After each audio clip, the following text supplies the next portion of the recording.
యూపీకి చెందిన మొహమ్మద్ షరీఫ్ అనే ఒక పెద్ద మనిషి 25,000 అనాథ శవాలకు అంత్యక్రియలు చేసిండు.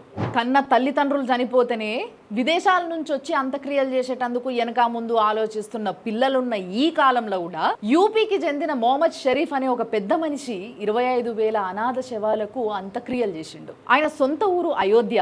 ఆయన ఒక సైకిల్ మెకానిక్.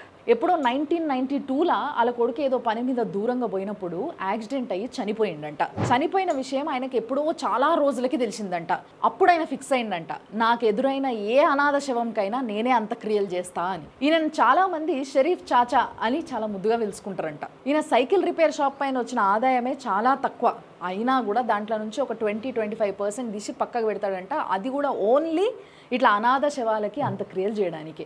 చాలా సందర్భాలల్లో ఆయన జేబులో ఆ సమయానికి డబ్బులు లేకపోతే సైకిల్ పైన శవాన్ని తీసుకొని పోయేటోడంట.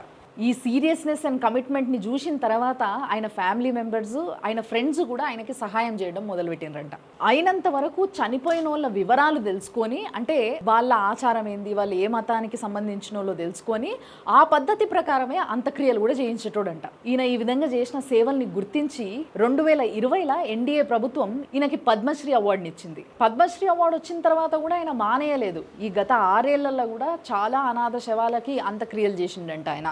ఇదేదో నేను అవార్డుల కోసం రివార్డుల కోసం చేసింది కాదు, ఒక మనిషిగా మానవత్వంతో చేసింది అని అంటున్నాడంట.